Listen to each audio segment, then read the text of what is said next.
Salam saudara-saudara yang diberkati oleh Tuhan Yesus. Berita tentang Paus Fransiskus masih viral, meninggalkan jejak-jejak yang baik bagi kebanyakan orang. Tetapi ada juga sedikit orang, yaitu para oknum, yang merasakan kehadiran Paus Fransiskus adalah meresahkan agama mereka itu sendiri. Nah, teman-teman, hari ini saya bagikan bagi kita video cuplikan apa tanggapan seorang Habib Jafar tentang kedatangan Paus Fransiskus dan apa nilai-nilai yang baik yang didapatkannya. Sebelum kita mendengar tanggapan seorang Habib Jafar, kita dengar terlebih dahulu tanggapan dari beberapa ustadz. Seperti cuplikan, langsung kita simak cuplikan berikut ini. Ketika Paus Fransiskus datang ke Indonesia, betapa hebohnya orang Indonesia. Sampai-sampai azan pun di-skip untuk berkumandang di televisi nasional. Bahkan hanya diberikan running text saja. Agar tidak terganggu dengan azan, ceramahnya atau acara orang-orang Katolik. Miris adalah sedih yang sangat-sangat mendalam ketika saudara muslim kita melakukan tindakan-tindakan yang mungkar seperti itu. Itu sebagian dari kemungkaran, Bapak. Karena merendahkan marwah Islam di mata orang kafir. Ini akidah. Ini tauhid yang perlu ditanamkan ke hati setiap umat agar dia tidak mudah goyah diterpa agama atau hasutan dari orang-orang lain yang bermaksud untuk membuat kita murtad dan lain sebagainya. Kata mereka adalah orang atau ormas yang paling NKRI. Kata mereka adalah ormas Islam yang paling Pancasila. Kata mereka adalah ormas Islam yang paling toleran. Saking tolerannya mereka kemudian menjaga gereja. Saking toleran mereka sangat antusias, sangat suka, sangat senang, bahkan loyal. Cium tangannya Paulus ketika Paulus datang dan mereka sambut. Muslimin, hati-hati. Jangan kalian wala, cinta, menyanjung, tunduk kepada orang-orang Yahudi dan Nasara, sementara kalian benci kepada kaum muslimin. Ini tidak boleh, hati-hati.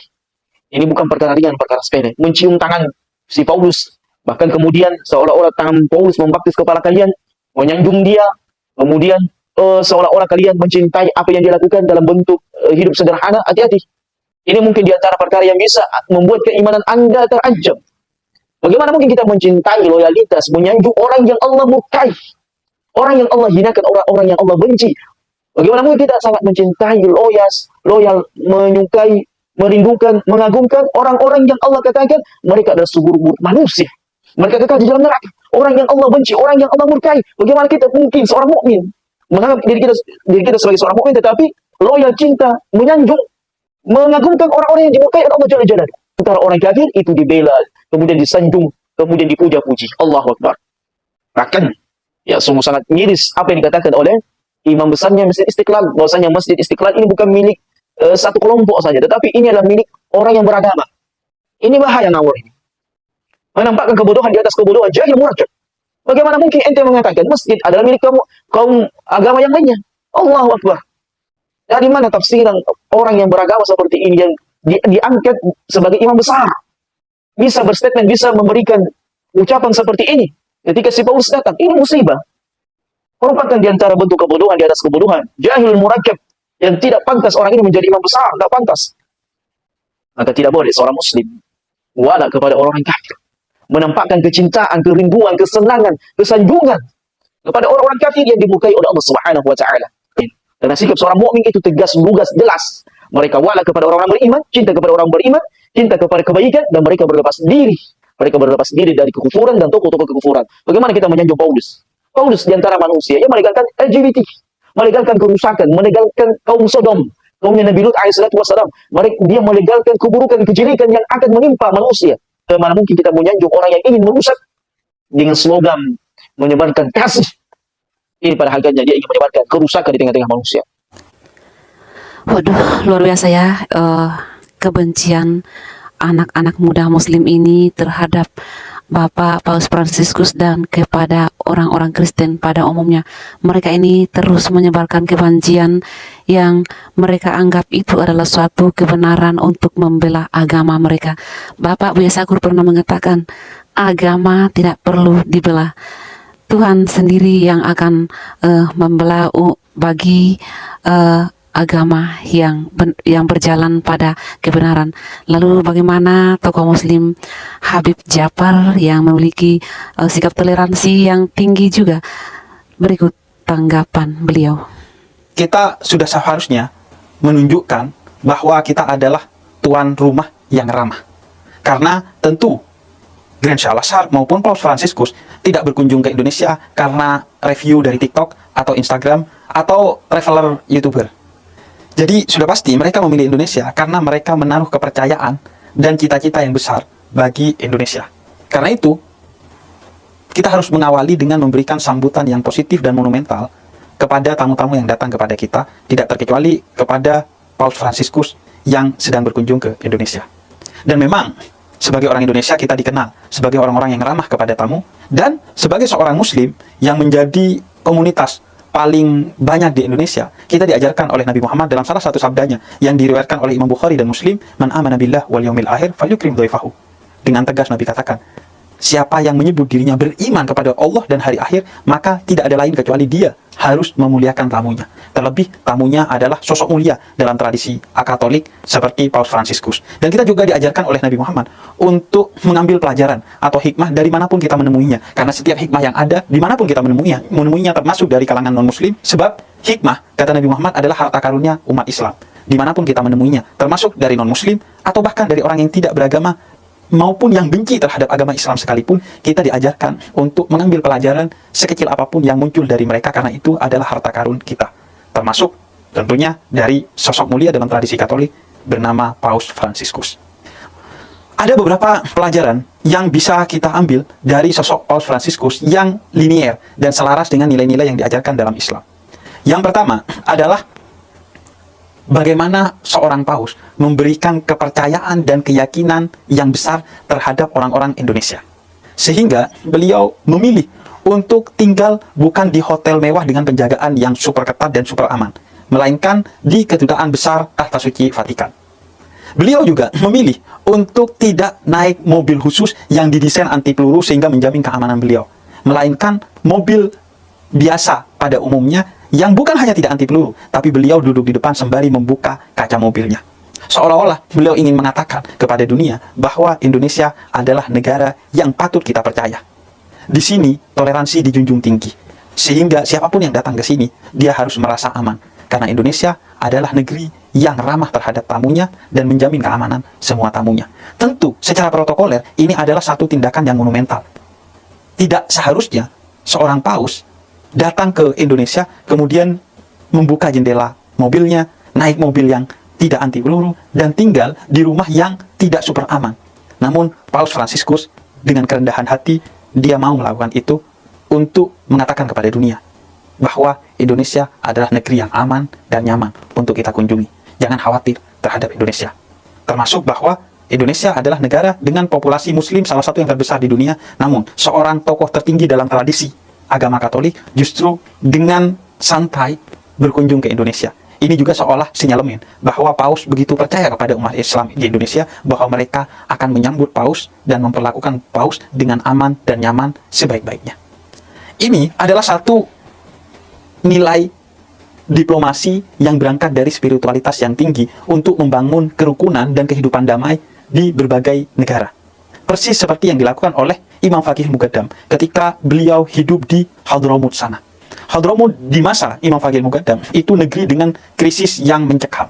Di antara kabilah-kabilah atau golongan-golongan di sana saling mengancam, saling meneror, saling melukai, bahkan saling membunuh satu sama lainnya karena saling tersinggung dan saling dendam serta saling curiga satu dengan yang lainnya. Dan seorang Imam Faqih Muqaddam memutuskan untuk melakukan aksi monumental sebagaimana yang juga dilakukan oleh Paus Fransiskus dengan mematahkan pedang sebagai simbol bahwa dia bukan ancaman bagi siapa saja. Yang dengan itu akhirnya semua orang mengetahui bahwa Faqih Muqaddam bukanlah orang yang mengancam, sehingga kemudian dia pergi ke berbagai wilayah di Hadramut untuk menyebarkan nilai-nilai Islam dan nilai-nilai perdamaian.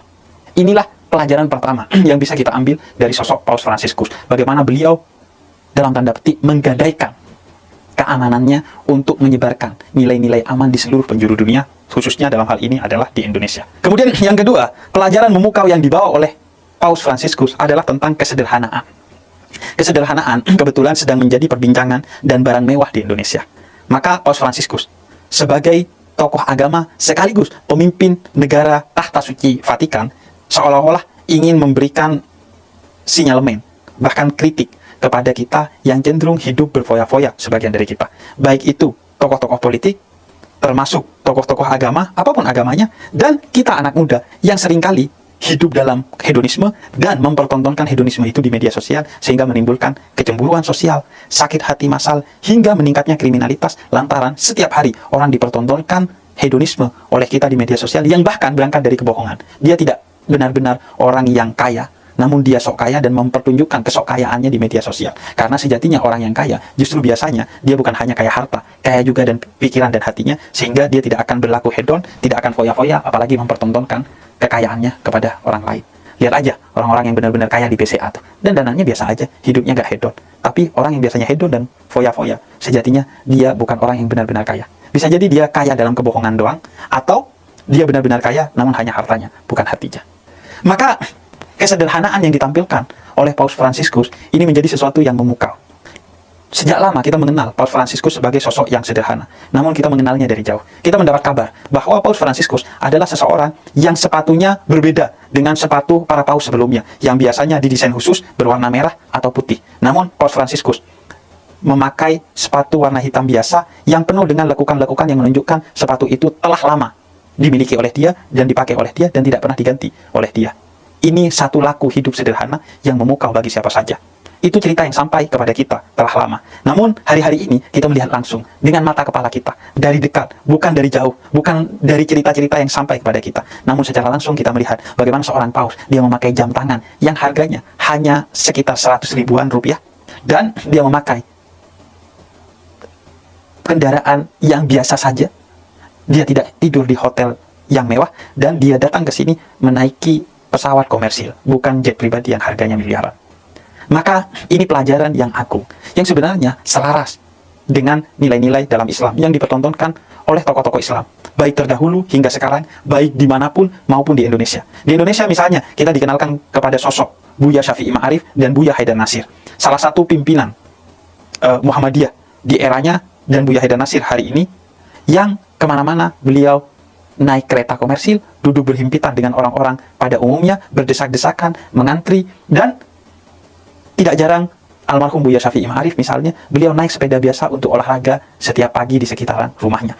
Laku hidup sederhana yang selalu memukau, yang mengingatkan kita tentunya kepada manusia sederhana yang begitu agung dalam tradisi Islam, Nabi Muhammad, yang rumahnya ketika didatangi pertama kali oleh Sayyidina Umar Ibnul Khattab membuat Sayyidina Umar menangis karena serasa tidak pantas rumah itu disebut rumah dari pemimpin agama sekaligus pemimpin negara Madinah pada saat itu, lantaran kesederhanaannya. Hanya ada perabot-perabot sederhana dan hanya ada makanan-makanan sederhana yang hanya disiapkan untuk hari itu saja. Sedangkan untuk esok baru beliau siapkan di esok hari. Beliau tidak pernah menyimpan makanannya karena khawatir itu menjadi mubazir, dan karena beliau tidak ingin makanan itu disiapkan untuk esok, padahal esok bukan milik kita. Itu sepenuhnya milik Allah, sehingga selalu beliau sedekahkan kepada orang lain agar mereka bisa hidup hari ini.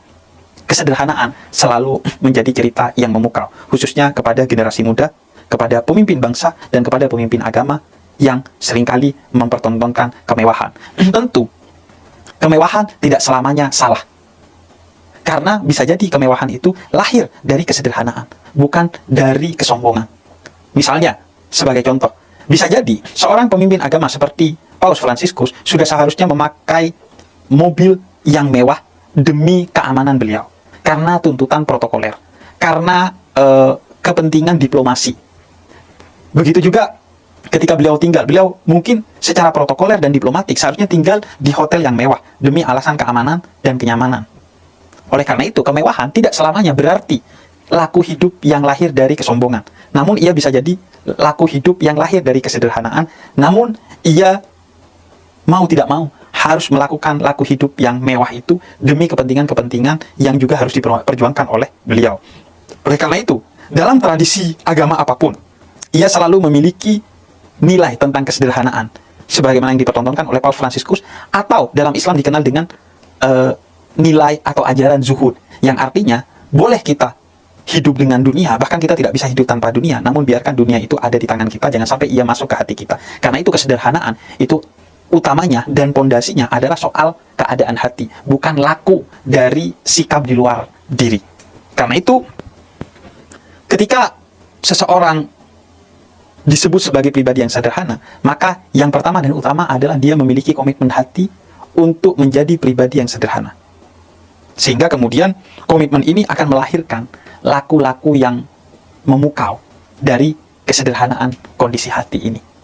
Oleh karena itu, misalnya ada seorang spiritualis muslim yang dikenal tampak luar sebagai sosok yang mewah.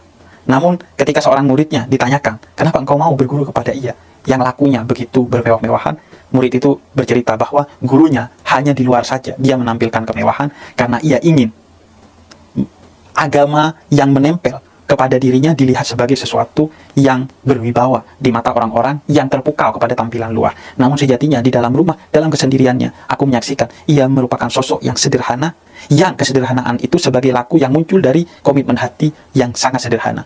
Apa yang dia tampilkan di luar itu sama sekali tidak pernah mengganggu kondisi hatinya yang telah berkomitmen untuk menjadi orang yang sederhana. Karena itu utamanya, sederhana itu laku hati, bukan laku tubuh. Justru jika seseorang menampilkan dirinya secara sederhana, tapi tidak berangkat dari laku hati, maka kesederhanaan itu bukan satu nilai yang positif, namun jebakan yang negatif. Karena itu namanya pencitraan, bukan keteladanan. Dan karena itu, apa yang dipertontonkan oleh sosok-sosok besar dan memukau dalam tradisi agama apapun, itu adalah kesederhanaan yang berangkat dan berpondasikan pada nilai-nilai dalam hatinya.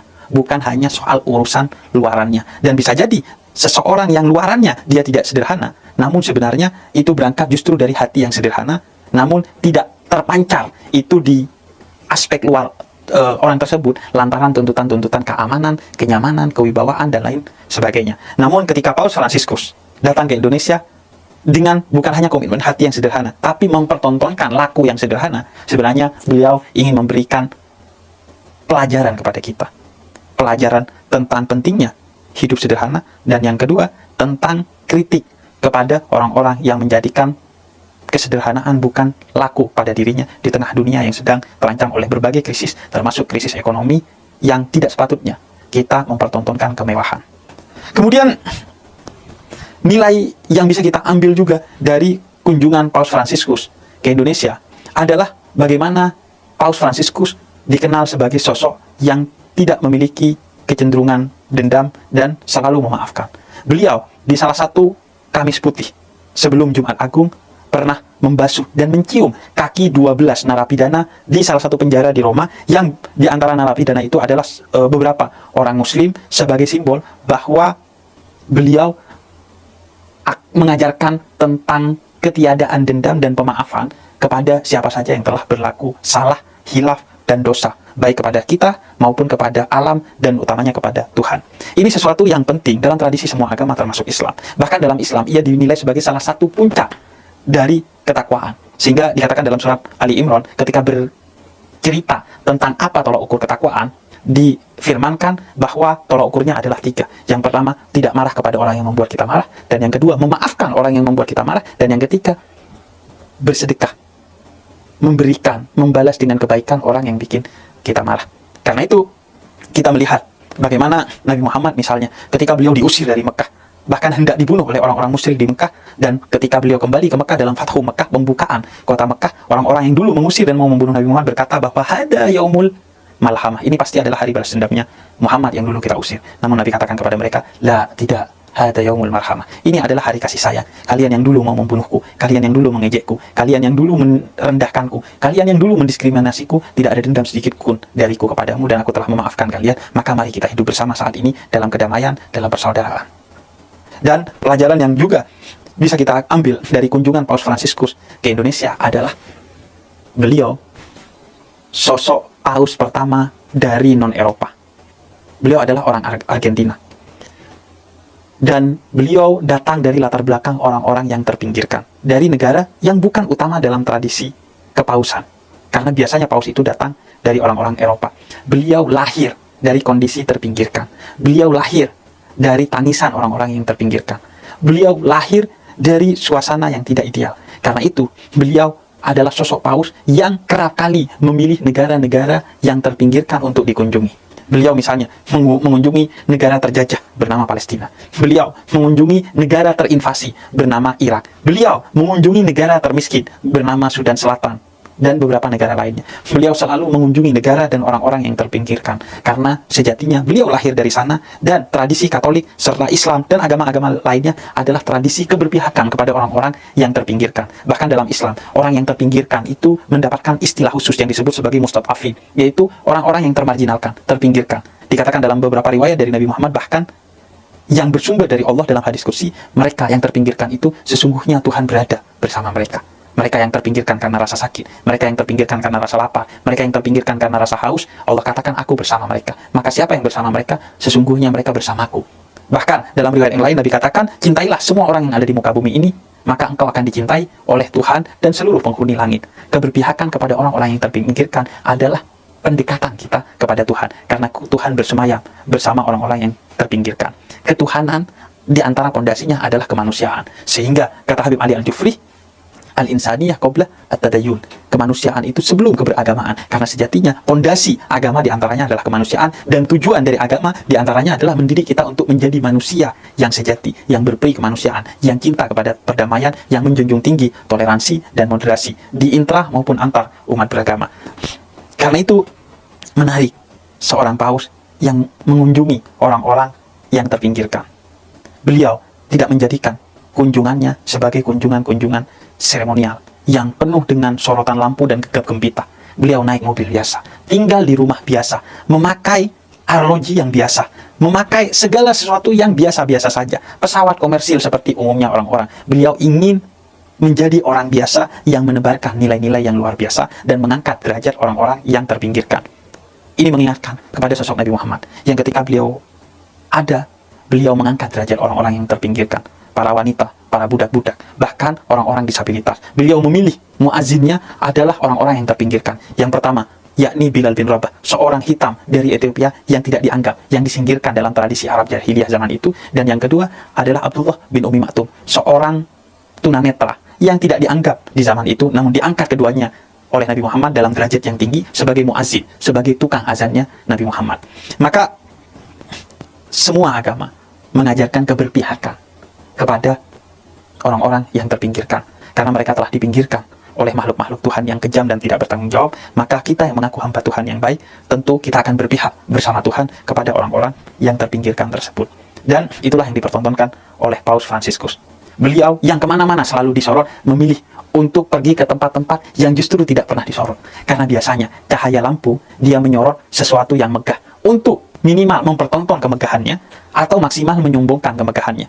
Tidak ada sorot lampu yang disorotkan kepada tempat-tempat yang kumuh, yang terpinggirkan, yang terzalimi. Bahkan cenderung sorot lampu itu dihindarkan dari tempat-tempat yang terpinggirkan. Sorot kamera cenderung dihindarkan dari tempat-tempat yang terpinggirkan. Kalau bisa, tempat-tempat yang terpinggirkan dan orang-orang yang terpinggirkan itu tidak pernah terekspos oleh media, tidak pernah tersorot oleh lampu, tidak pernah tersorot oleh kamera. Biarkan mereka tidak mengotori lensa kamera kita, tidak mengganggu sorotan lampu kita. Namun, Paus Fransiskus, ia memilih untuk menjadi lilin bagi orang-orang yang terpinggirkan. Beliau tahu bahwa beliau akan selalu disorot oleh media, disorot oleh mata kamera, disorot oleh lampu dengan cahayanya. Maka beliau memanfaatkan itu untuk pergi ke tempat-tempat yang gelap, terpinggirkan, tidak pernah tersorot, untuk mengabarkan kepada kita bahwa sejatinya sorot kamera dan lampu itu ditujukan kepada orang-orang yang terpinggirkan, agar kita semua tahu bahwa dunia ini masih dihuni oleh orang-orang yang terpinggirkan, sehingga kita tidak pernah diam melihat orang-orang yang dipinggirkan itu, namun bergerak untuk minimal mendoakan dan maksimal melakukan berbagai upaya yang bisa kita lakukan untuk mengangkat derajat orang-orang yang terpinggirkan. Sebagaimana yang diperlihatkan oleh Paus Fransiskus, sebagaimana juga yang telah dipertontonkan oleh Nabi Muhammad, sebagaimana juga yang telah digambarkan oleh orang-orang mulia dalam tradisi agama apapun. Karena sejatinya orang besar adalah yang membesarkan orang-orang yang dianggap kecil, yang disingkirkan, yang dimarginalkan. Nah, itulah dia saudara video cuplikan yang baru saja kita dengar dari beberapa ustadz yang tidak suka kepada Paus Fransiskus.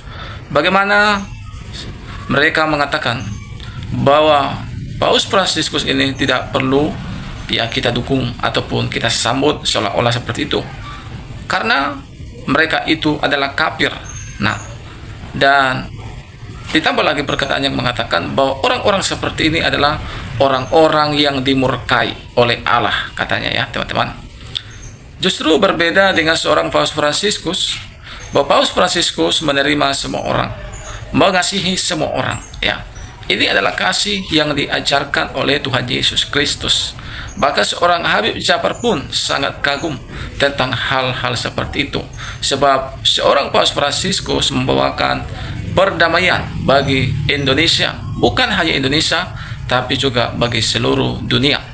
Dan Sesuatu yang baik didapatkan oleh seorang Habib Ja'far, yaitu tentang keteladanan yang baik, tentang bagaimana orang-orang merasa damai ketika di dekatnya, dan bagaimana perkataannya, bagaimana pakaiannya, cara hidupnya, semuanya hanyalah serba sederhana. Dan itulah yang menyebabkan seorang Habib Ja'far begitu kagum akan sosok Paus Fransiskus. Nah, itu sebabnya mari kita sebagai orang-orang Indonesia, NKRI, jangan sampai kita salah menilai segala sesuatu. Kalau bercerita tentang dosa, semua kita adalah orang berdosa. Tetapi kita ini adalah orang-orang yang dikasihi oleh Tuhan. Dan siapapun orangnya harus kita kasihi. Kita tidak membenci orangnya, tapi kita membenci perbuatan-perbuatannya yang jahat. Saya rasa itulah yang sedang dilakukan oleh Paus Fransiskus. Dia tidak membenci seorang manusia pun, tapi saya percaya beliau membenci kejahatan-kejahatan yang dilakukan. Mungkin hanya ini yang bisa saya bagikan. Kiranya video ini boleh mengedukasi dan juga memberkati kita. Kiranya Tuhan memberkati kita semua. Shalom dan sampai jumpa.